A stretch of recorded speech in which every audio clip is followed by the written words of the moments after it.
जय मसीह की, praise the Lord. प्रभु हम सभी को बहुत बहुत आशीष दे। आज का बहुत ही सुंदर वचन है याकूब की पत्री पहला अध्याय उसकी 12वीं आयत को हम पढ़ते हैं। तो लिखा है कि जो व्यक्ति अपनी परीक्षा में स्थिर रहता है वो खरा निकलकर वो क्या करेगा, जीवन के मुकुट को प्राप्त करेगा। जो व्यक्ति खरा निकलकर जीवन के मुकुट को प्राप्त करेगा। लेकिन कैसे? हमें हमेशा अपनी परीक्षा में स्थिर रहना है।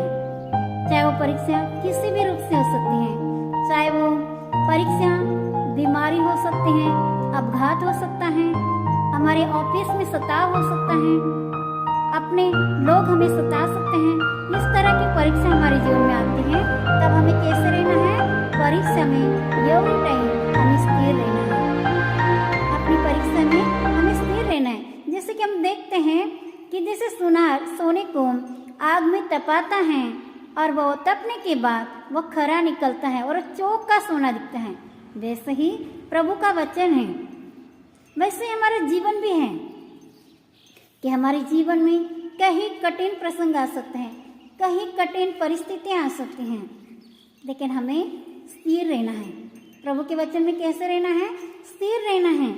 उसके वचन में हमें हमेशा बने रहना है। और चाहे वो किसी भी तरह की परीक्षा क्यों ना हो, चाहे अपघात हो, तकलीफ हो, बीमारी हो, सताव हो, या हमारी जॉब में हमारे साथ सताव हो, चाहे हमारी गृहस्थी में हमारे ऑफिस से लोग हमें सताते हैं, हमारे सताने वाले लोग हों, लेकिन ऐसे वक्त हमें कैसे रहना है? स्थिर रहना है। बहुत बार मनुष्य अपने ही अभिलाषाओं से पाप में गिरता है। अपने ही अभिलाषाओं से क्या करता है? वो पाप में गिरता है। और अभिलाषा क्या होती हैं? गर्भवती होती हैं और वो पाप को जनती हैं। अभिलाषा क्या होती हैं?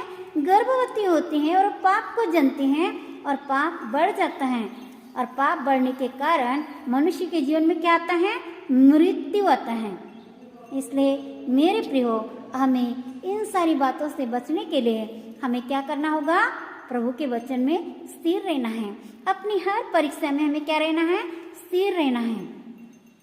क्योंकि परमेश्वर का वचन हमारे लिए क्या है? एक हथौड़ा है।